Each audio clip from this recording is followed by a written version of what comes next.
cette journée spéciale GX, on est allé à l'édition 2006 du tournoi du Millennium afin de découvrir le vainqueur de cette grande compétition. Mais avant cela, on s'est dit qu'on allait vous dévoiler le secret des cartes Yu-Gi-Oh! Il existe une quantité incroyable de cartes Yu-Gi-Oh! Mais toutes n'ont pas la même valeur. Certaines sont hyper rares, d'autres très communes. Alors regardez bien ce qui suit car vous allez en voir des ultra méga rares dans les mains des participants du tournoi du Millennium. Effectivement, cet événement est aussi l'occasion d'échanger ses cartes afin de renforcer son deck. Et dans le hall d'entrée, c'est un véritable marché aux puces qui s'est improvisé. Bon, mais alors expliquez-nous comment ça marche ici.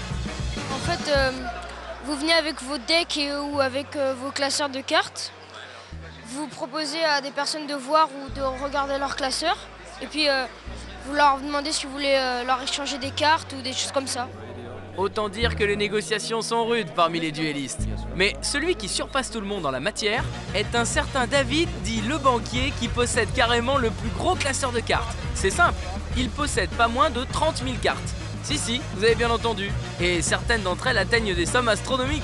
Une collection qui fait rêver tout duelliste qui se respecte. D'ailleurs, t'as un conseil à donner à tous les téléspectateurs qui veulent se mettre à jouer, David?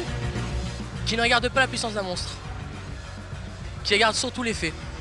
Qui lit bien les cartes et qui regarde surtout sur les sites, tout ça, les cartes qui se jouent le plus. Mais bon, il faut surtout pas qu'ils se disent qu'il y a une brillante qui vaut plus cher qu'une commune.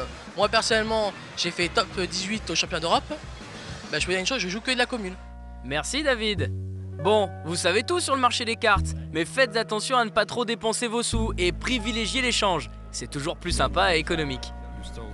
Allez, on arrête là puisqu'il est temps de retrouver un nouvel épisode de GX. Et c'est uniquement sur Canal J que ça se passe.